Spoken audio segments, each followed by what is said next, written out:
Hello to you all and welcome. If you're new here, I'm Jennifer. Cory and I are so happy to have you here with us on our channel. As some of you may know, we love to create high-end decor looks for less, and we have 5 new DIYs for you today. Our goal is to create decor that has the look of being store-bought, only with a more budget-friendly cost. Everything we create is something I use in our home. We have a look from Magnolia, a pretty artisanal vase priced at $40. We have another look for less from Anthropologie, a green and white chinoiserie vase priced at $78. A look from Pottery Barn, a set of reclaimed wood candle holders priced at $299 for a set of 6. And last, we have a few items I wanted to transform and give an updated look. If you're new here, we hope you'll join our growing community. We hope you enjoyed today's video, and please leave us a comment as to what project is your favorite. Now, let's get to creating.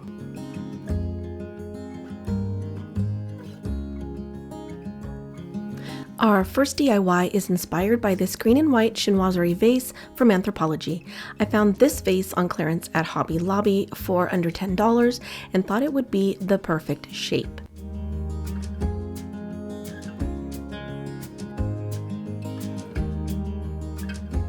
To keep everything looking more ceramic, we opted for white spray paint in a gloss finish. Also, when painting vases, it's always a good idea to find spray paints with a primer. It really does help to keep paint from chipping easily.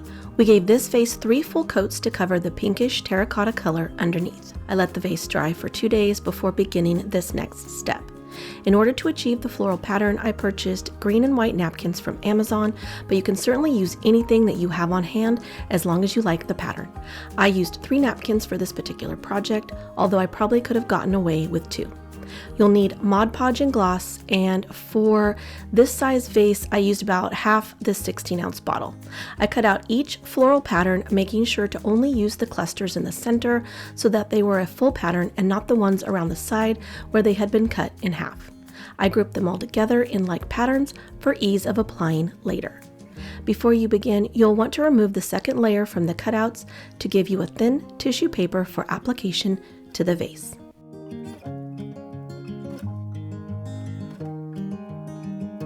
Since I wanted more of a pattern on the vase, I opted to use painter's tape to help give myself a guide on where to place each cluster of flowers.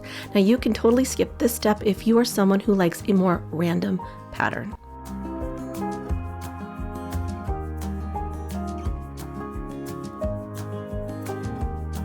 I chose to do 3 cutouts in an arc from the top to the bottom. I did this on opposite sides, making 4 arcs in total for this vase. Each cutout would then be applied according to the grouped floral pattern, the bottom, the middle, and the top.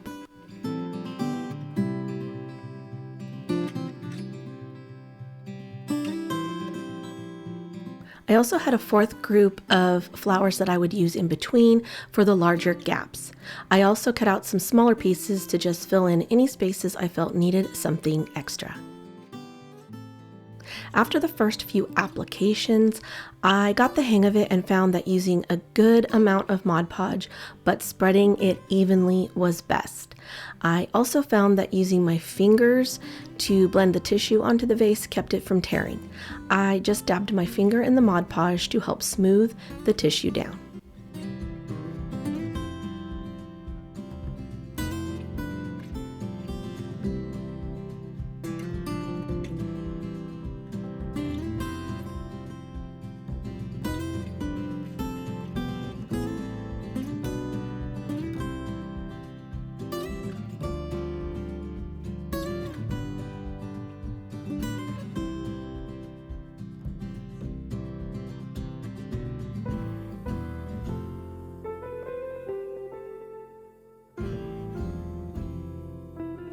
Once I had the pattern applied, I allowed it to dry for about 8 hours.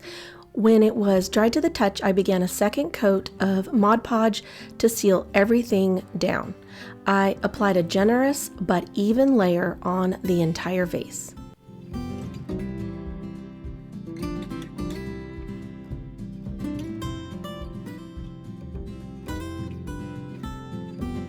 I allowed the Mod Podge to dry overnight before beginning the last step, which is to give the vase an aged effect. I loved the pure white, but my style leans more toward aged vessels and vintage items, so I really wanted to tone down the white. You could leave it as is and just add your poly in gloss. To age the vase, I'm using my favorite color, raw umber, and water. You really don't want a lot of color, just a touch of paint to give an aged look. You'll wash this over the entire vase.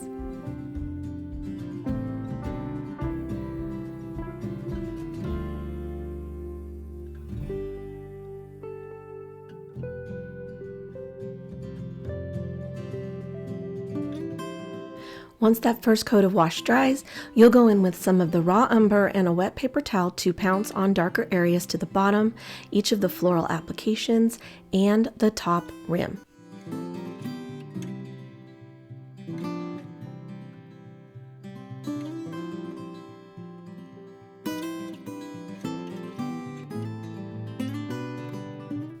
If you get too heavy-handed, just take your sponge brush you used for the wash application and blend out the harsh paint.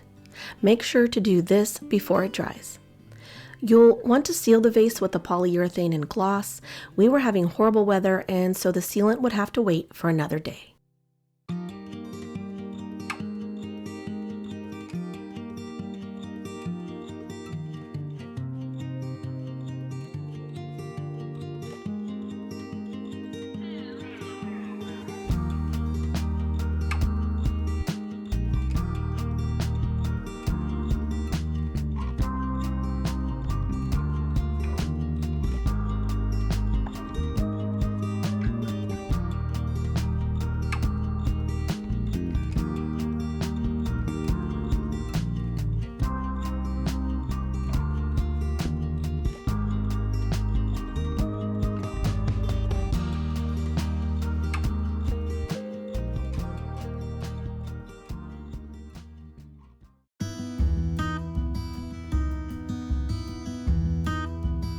Our second DIY is inspired by these reclaimed wood Pottery Barn candle holders. To achieve an authentic reclaimed wood, we took a little trip to one of our local salvage places and raided the spindle section. They had quite a bit to choose from, and we took home about 8 spindles. We're only choosing to do 3 today, so I have some for a future project as well. If you plan to recreate this project from old spindles, be sure to buy a lead paint test kit from Amazon or your local hardware store. They are relatively inexpensive and will make sure to keep you and your family safe. Ours thankfully tested negative for lead paint, which was fortunate since some of them appeared to be really old. To begin, we needed to determine which ones would be used in today's project. We grouped them by style and then by color. I then chose my favorite of the 4 to create our candle holders. We also needed to determine which end would hold the taper candle and which would be attached to a base. Now I know the Pottery Barn candle holders are pillar holders, but I liked the look of taper candles and decided they would be something I would use more often. Cory cleaned the spindles to remove dirt and debris. Now, even though these tested negative for lead paint, it's still a good idea to wear a mask and protective eyewear when cleaning them.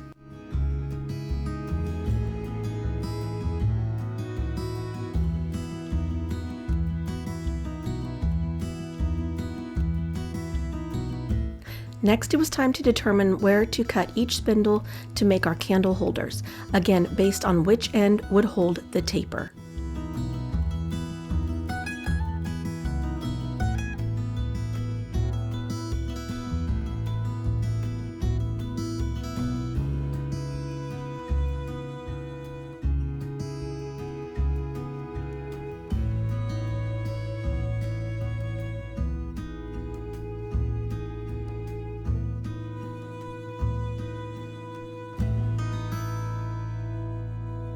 Once Cory had all the cuts made, he sanded each end smooth and flat.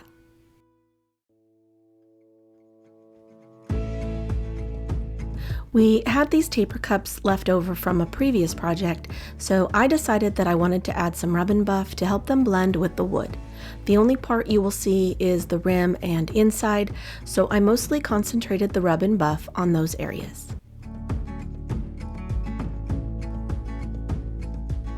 Cory then needed to bore out the center of each spindle to allow for the taper cup to set down inside. He began by marking center to help him when drilling out the hole. Now, most of Cory's woodworking tools and clamps are packed away in our utility trailer, so he usually has to make do with what we have here at the rental house. To better stabilize and keep from injury, you would want to clamp these spindles down before drilling out the center. Please be cautious when using power tools and take the proper safety precautions. Next, it was time to take our candle bases and paint them as close to a match as we could to the old wood spindles. We purchased these wooden coasters as a set of 4 from Michael's for $3.50. Cory did an amazing job getting them to match. He used a combination of brown and gray paints to achieve the weathered color. Next, he needed to glue each taper cup into the hole he had drilled into each spindle, which he did with hot glue.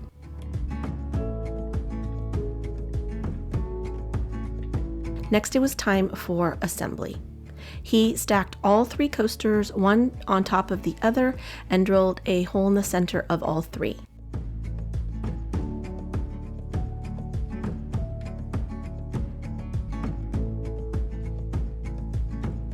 He then measured the base of each spindle to find center and drilled a pilot hole so that he could attach the coaster base to the spindle with a screw for added stability.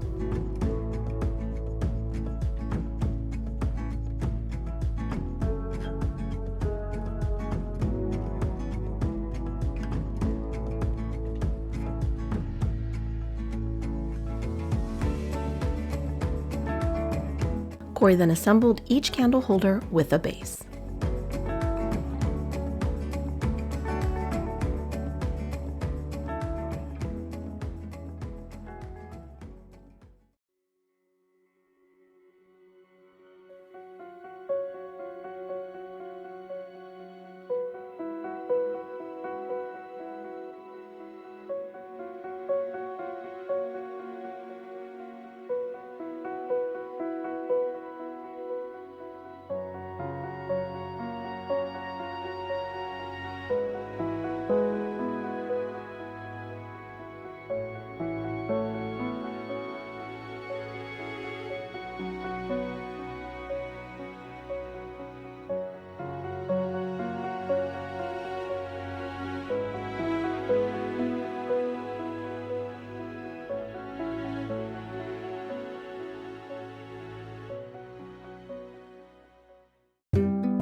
Our next DIY was inspired by this pretty landscape print I bought on Etsy. I needed a frame for it and found one for half off at Hobby Lobby. I loved the traditional look of the black frame, but once I got the print inside, it just felt, well, a bit blah. I knew I could add some rub and buff to give it life, but I felt like it just needed more. So I came up with the idea to use faux linen ribbon to give the frame some added pizzazz.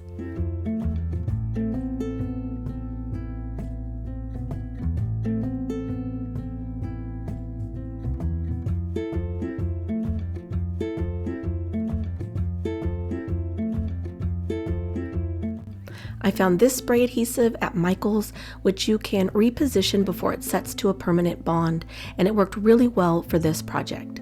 I also bought this 1.5-inch wired ribbon from Michael's, and it has a faux linen look that I love.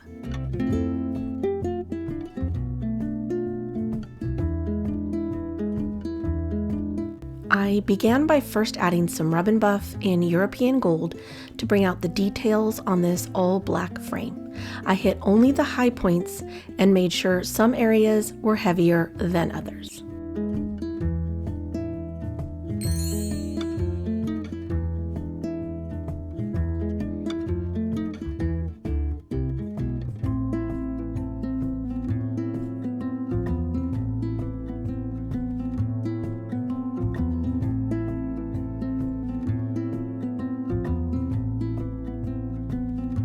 Before adhering the ribbon to the frame, I measured out 4 pieces to fit the inside of the frame detail and cut each corner at a diagonal.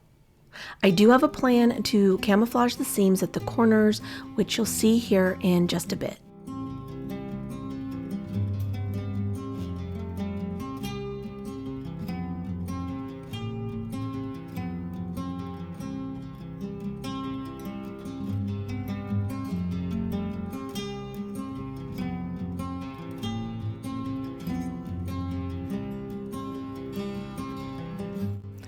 I then set all 4 pieces of ribbon out flat to spray with the adhesive.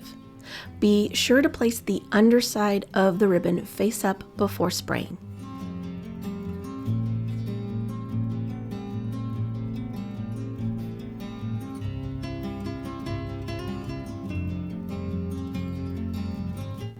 As the spray sits, it will begin to get tacky, so an extra set of hands will help you get this done much faster.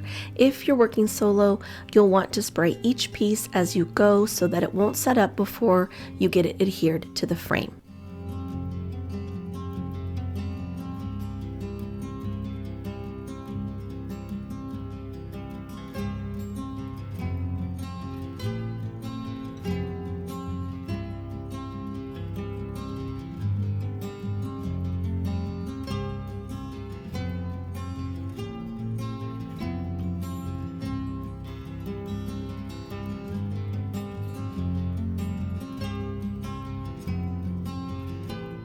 For each of the corners, I decided to use the edging of the ribbon to cover the seams.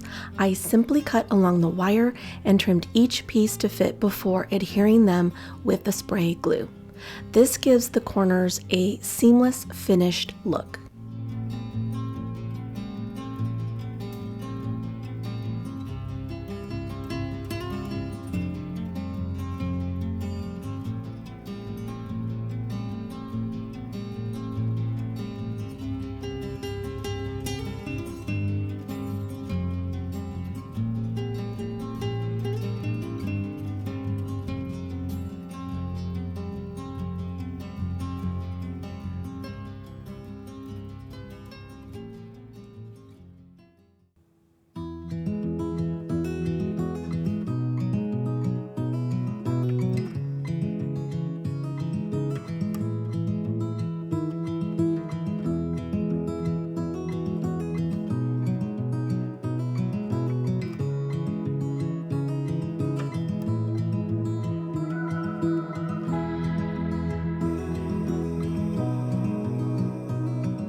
Our 4th DIY today is inspired by this artisanal vase from Magnolia. I absolutely loved the texture and color and decided I wanted to try to recreate something similar. I had this vase stashed away, something I had bought on clearance from Joann's Fabrics last year. I thought it would be perfect for this project.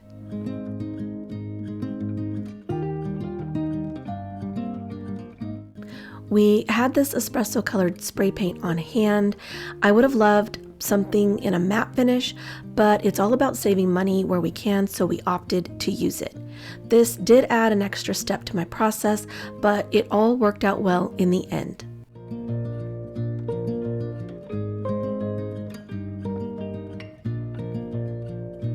To give the brown a more matte appearance, I'm going to use my favorite color, raw umber mixed with rusted pipe and mushroom. The inspiration vase has a base color that is a rusted brown color and is very matte. I'm also adding in just a bit of baking soda for texture. Again, if you paint the vase with a matte spray paint, you can skip this step.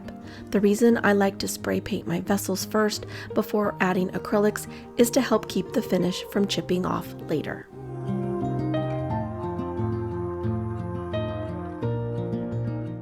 I began by brushing the paint on, but later decided that dabbing it on created a better texture.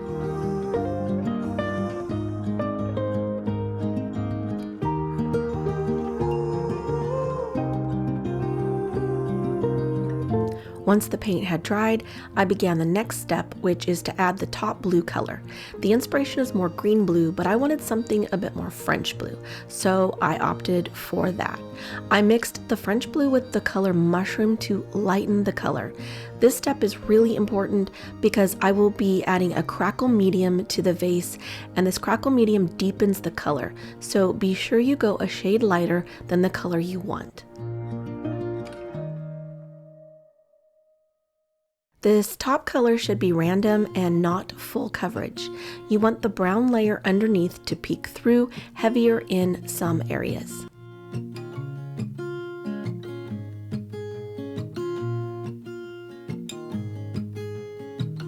As you can see here, I've left some areas deliberately without paint. This gives the appearance that the paint has chipped away over time and gives the vessel a more artisan and aged appearance.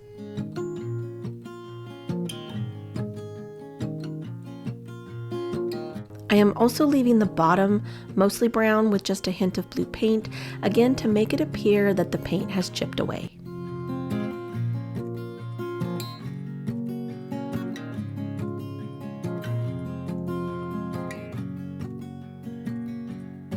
I also found that using my glove to blend the edges gave it a softer appearance.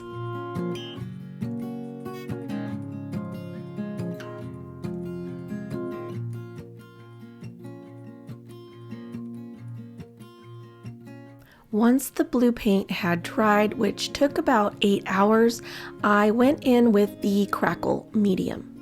This one is a fine crackle, but you could definitely get one that has a more pronounced effect if that is something that you like.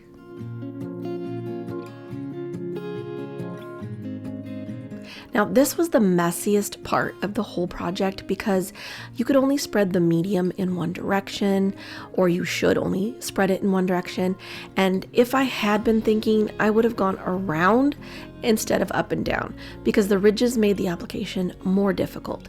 I always learn new things or a better way to do something when I DIY. It's all a learning process. I let the Crackle medium dry overnight, and as you can see, there is a fine crackle appearance to the finish of the paint. I was going to add a glaze over the top, but the Crackle medium gave it that glazed appearance, so I didn't need to add that extra step. Again, if you like a more noticeable crackle finish, you'll want to buy a medium that will give you that look. I did need to add some aging to the vase, which will also make the crackle finish more prominent. So I added mushroom, linen, and then later some brown to some water and created a wash to add over the entire vase. I added brown later because the wash was just too light with only mushroom and linen. I also made sure it was a brown that had a more red undertone to match the color of brown underneath the blue paint. I added the wash liberally, but made sure to clean up drips as I went.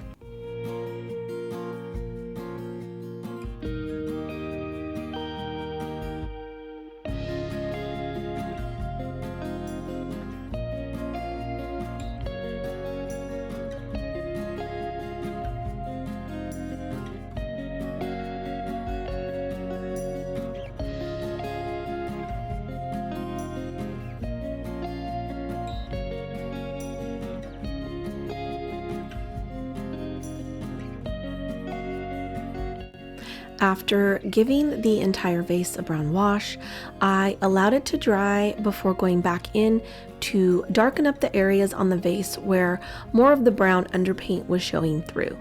This just makes those areas more noticeable. I also made sure to mop up any drips with a paper towel.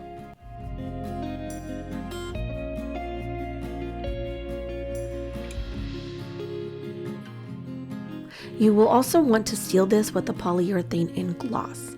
Our weather here was persistently going from bad to worse with torrential rain and flooding, so we just haven't had a chance to do much outdoors. And as I sit here to record this voiceover, we're getting another few inches of snow.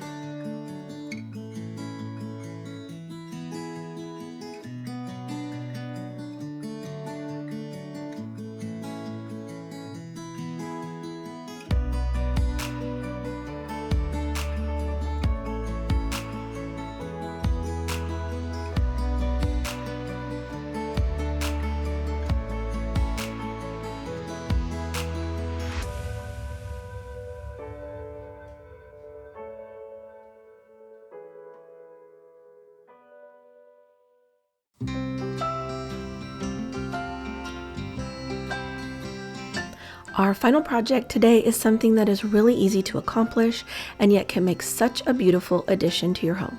I found this pretty glass vessel out thrifting and decided it would make a really nice candle.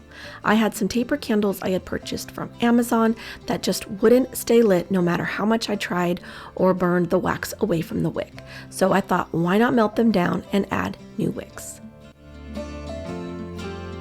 You can find all types of pretty vessels out thrifting or even in your own home to turn into candles. They really can make such a lovely decor item.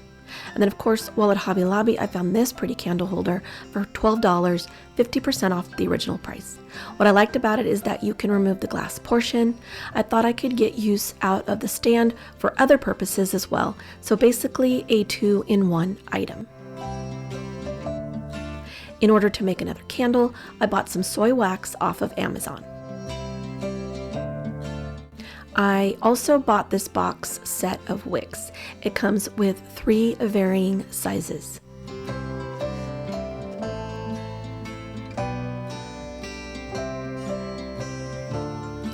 I first selected the proper size of wick to best suit the size of candle I was making and how many I wanted to use in each vessel.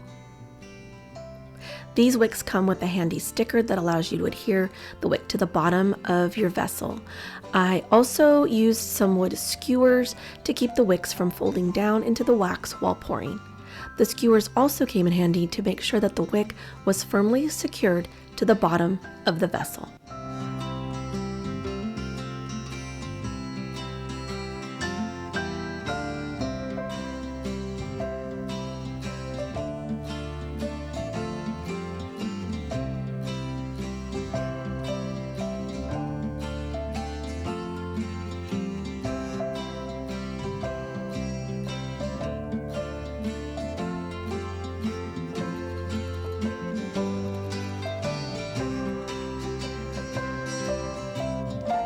Since I decided I was going to make more candles in the future, I did invest in this small wax melting pot. It works like a dream, and I will have it linked in our Amazon storefront if you would like one of your own.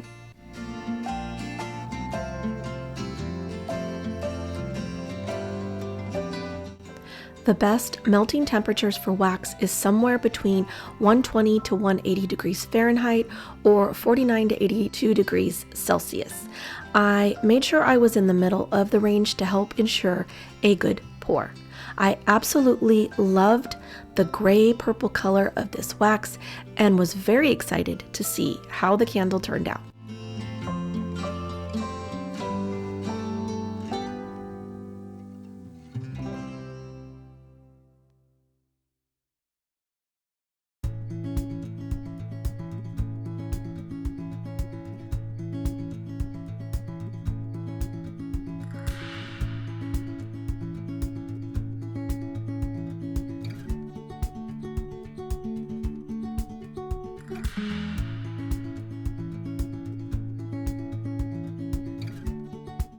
I really had fun making these candles, and I would like to try again, maybe adding some essential oils to scent them. If any of you have any suggestions on a scent combination, I would love to know. I do have a few essential oils on hand and would love to give them a try.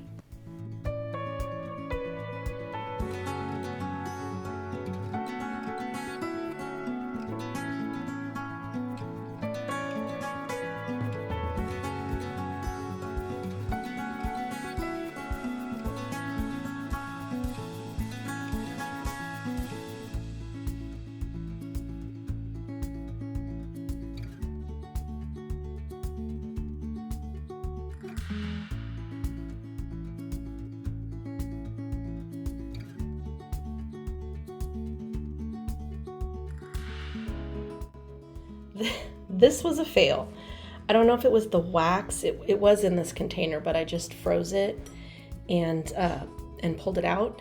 So this was definitely a fail. I poured it originally, and then I read somewhere that the vessel that you're pouring it into should be at the same temperature, which I didn't do. And so if it cools faster on the outside, it will sink in the center.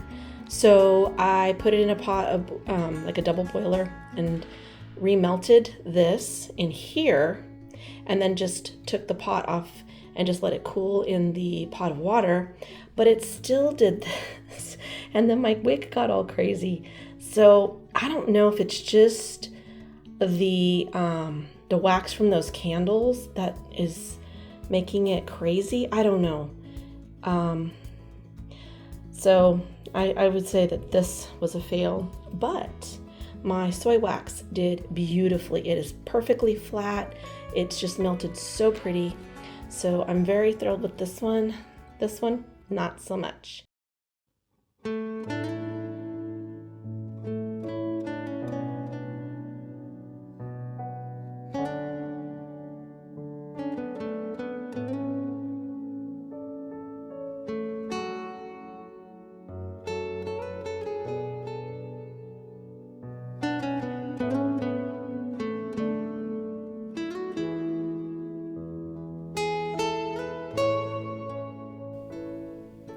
We truly want to thank each and every one of you for taking time out of your day to spend it with us. We truly appreciate all your continued support and enjoy hearing from you. So please let us know in the comments below which DIY from today's video was your favorite. If you have any requests, maybe a DIY you would love for us to try, then let us know and we'll do our best to get it done. If you enjoyed today's video, please hit that like button and share it with someone you know. For those of you who may be new to our channel, please consider subscribing and joining our YouTube community. We would love to have you with us. If you do subscribe, and even for those of you who are already subscribed, be sure that bell notification is turned on and make sure you've selected all so that you won't miss any of our content. We want to wish you all an amazing week ahead. We will see you very soon in the next one. Bye for now.